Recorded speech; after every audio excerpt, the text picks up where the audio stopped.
Good day, everybody. We are day 413 from the beginning of the build. We are day 110, I believe, on the plants.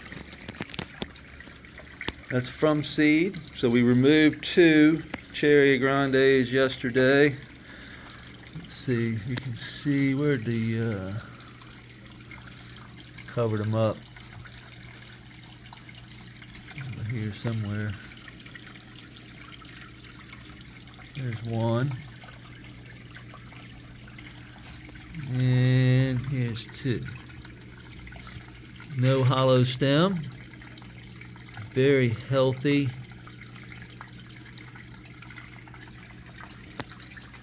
So that was pretty nice to see.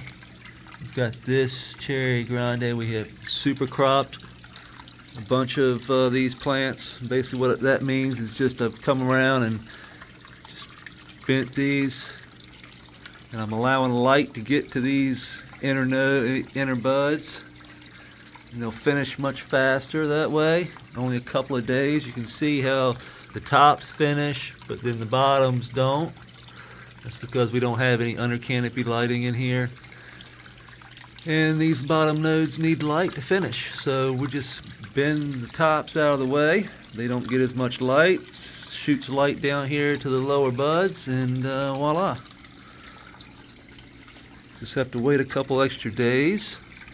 We did this, you can see, on the Jolly Pond, because the tops of the Jolly Pond were done.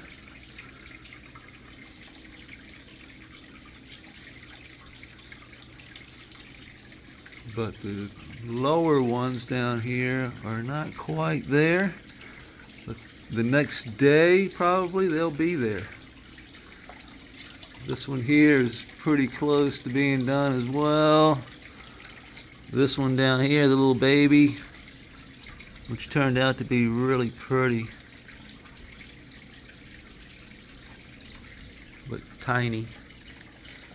Not a whole lot of yield, but this one yielded very nicely. Let me get around here. Oh, there we go. We did a lot of chopping and dropping, as you can see. Took a lot of the sugar leaves off. I know a lot of people were not happy with me taking these and not using them, but I think they're better for now. For me, they're better.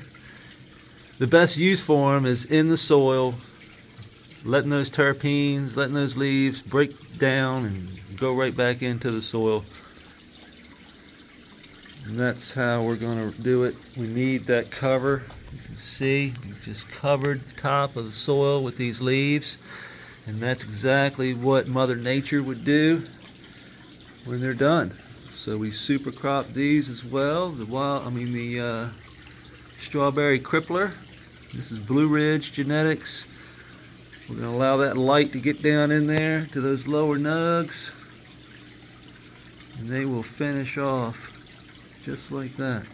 And that light getting to the back of these buds, that'll help this bottom half of the bigger bud also.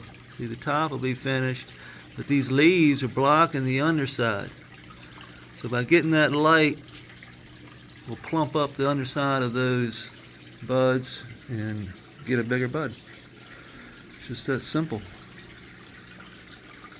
Everybody's going to these under canopy lights now, and that's basically what they're for. You wouldn't want to run an under canopy light, I don't think, during like a veg, because veg leaves aren't supposed to get light underneath. You know, I don't believe that's how it works. You know, they're looking for that shade. The underside of that leaf is looking for that shade. They're not getting blasted from the underside. So, but during flower, all that light should be directed towards these buds, towards the flower. That's why I remove a lot of my sugar leaves and just drop them right on the ground, just like nature would, and that will break down, feed the bugs, feed the biology, feed everything down there. It will get broken down from the top down, so it'll from top down. That's what we want. See, this thing is just getting huge. We chop the backside of it, trying to help the what do you call that thing? Can't remember. The fly trap, the Venus fly trap. So we need to get them some light, so we trim those leaves off of this huge, whatever it is. It just came in by itself. Came in with the moss and the mulch. Just one of the things you see down by the reservoir. See, our autoflowers are hanging in there. 10 hours of light. They look healthy.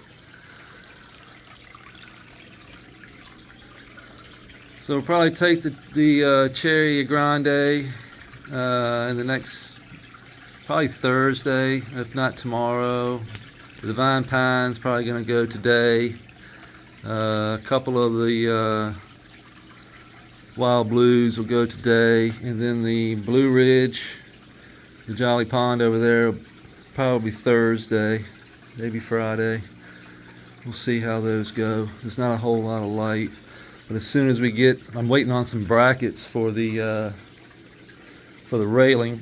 So as soon as we get those brackets, we can mount the railing in the ceiling for the lights, and then we'll have we'll basically have these rail system, and this bolt will hang down from the ceiling from that rail, and then this screws onto that. And we hang the lights from that, we'll be able to wheel our lights. And the reason for that is because these lights are going to be, if I need to lower them or raise them for any reason, to clean them or anything like that, I can wheel them over to this point here, lower them down, do what I need to do, wheel them back. That's why I don't have to climb all over top of it. It'll be almost impossible for me to get, or it's not impossible, but it's just a pain in the ass for me to climb over these rocks and get up there and loosen these to lower the light and raise the light. So we're going to put them on a rail system and be able to wheel them back and forth.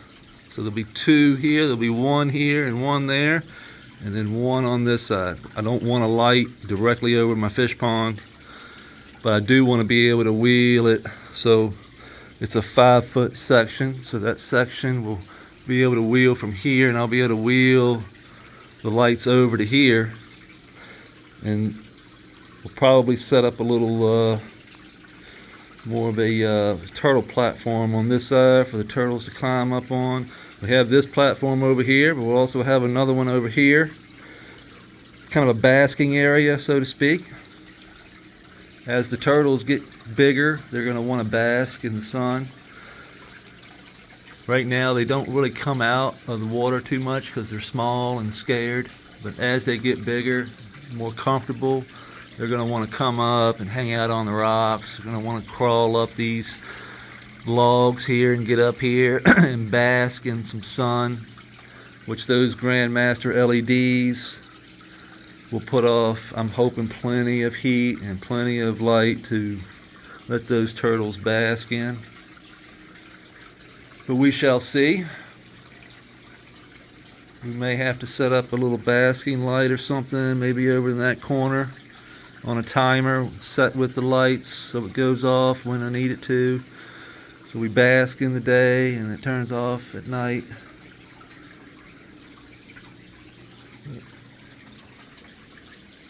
We are starting to see a little bit more algae, so I expected that algae, because we're increasing the bio load, so basically increasing the food in the poo that is coming out of the fish pond. There is no filter, so the creek is the filter. So all the snails and the shrimp and the crab, all these things are going to be cleaning the creek along with the roots that are growing. So the more roots we get built up in the creek system along the edges, the cleaner our creek will be. Right now we just blasting light down on it. It'll be impossible to keep algae from growing, because there is a lot of poo still floating through here feeding that algae. But it's also feeding our plants. So as the plants grow, the creek will get cleaner. You see that the bamboo is already rooted. It's got some decent roots going down. Once that really starts to take off, once we get more light, once the light changes in here, so we'll change that light cycle to 16 and a half, maybe 17 hours. And we're going to watch the vegetation in here just blow up. And it's mainly for the cannabis, but all the other life, all the other grasses and everything, they'll just take off in that month and a half that we're vegging our plants. And then we're going to flip again back down to a winter cycle. So that's why I don't have a lot of exotic plants in here. I need plants that are going to be able to withstand the winter, withstand that light change. Everything slows down in the winter, and then they pop back to life when the light changes. Those are the kind of plants that we're looking for. So things like this here can grow in 10 hours of light and not have any problem. But when I flip, this thing is going to be up here, because that light cycle is going to give them, 6 more hours of light during the day, and that is just going to explode. Same with the elephant ear here. That will just explode. We'll have to cut all this stuff back and manage it. Like the grasses, we're seeing the grasses, it's just dangling down into the water from all the way up there. And this grass is good because grass roots are good. So we get those nice roots going. Those things are going to be wrapped over into the creek, just like our dandelion, how big that thing has gotten.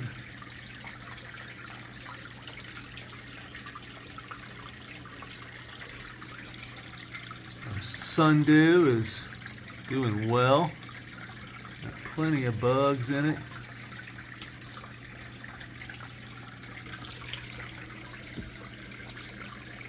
You can see a bunch of our little purple bells are growing along the edge of the creek.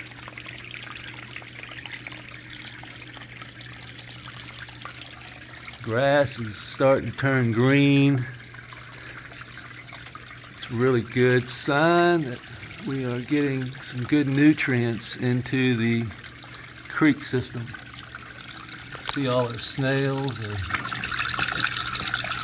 cleaning, doing what they're supposed to do.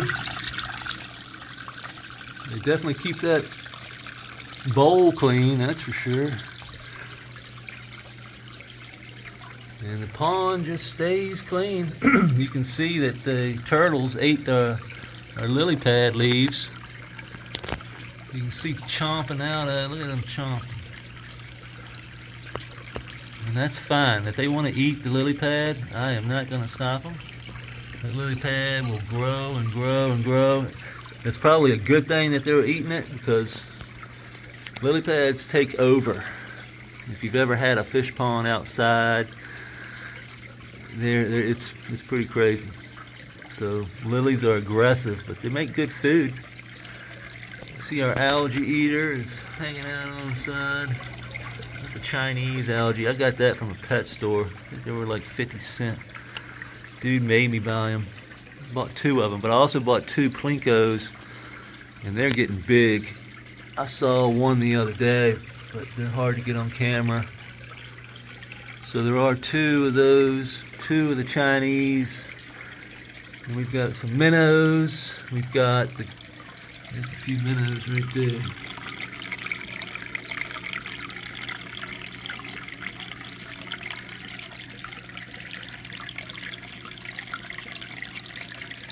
We've got the big goldfish. It's over there. Oh, there's Scooter. No, that's Cooter.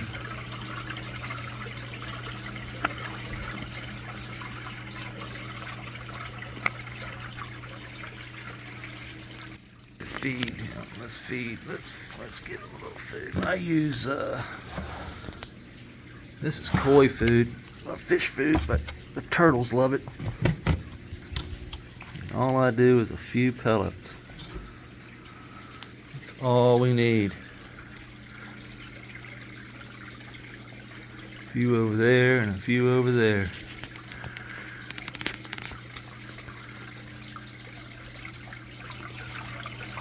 He usually sees.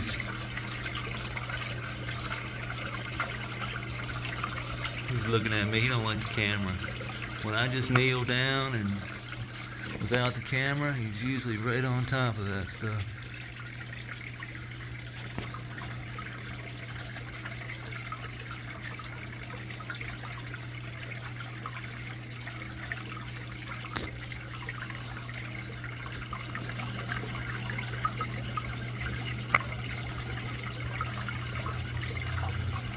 He don't quite trust me yet. That's Cooter, and Scooter really doesn't trust me. He doesn't come out much at all. I do see him quite often, but he sees the, oh, there he is. I see him right there. There he is. Both of them together, coming for that food.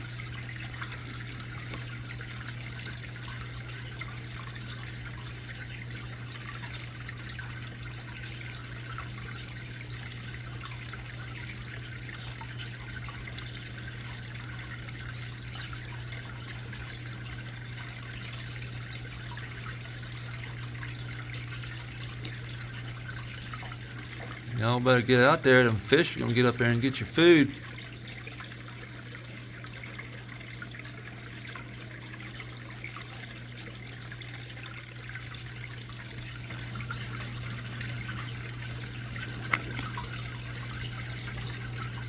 This is the only way really to get them used to me, is to feed them and then just sit here. And they'll eventually come get the food while I'm sitting here, and the more I do this, the easier and the more used to me they get being here when they're eating. So the more they eat while I'm here, the more they recognize me with food, and eventually when they get bigger, say 6 months to a year, when I come in the door, they'll just come running. Just like your dog would, because they want to eat.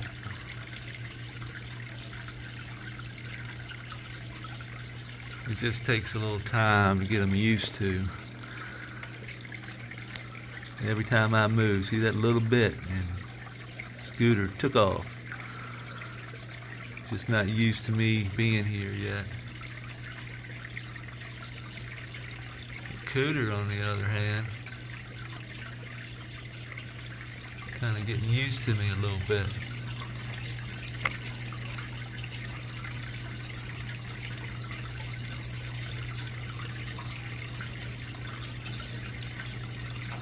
There's a big goldfish.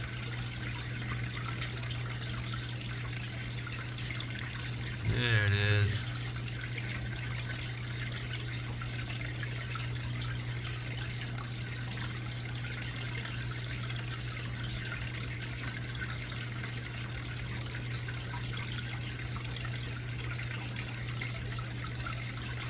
Got him one.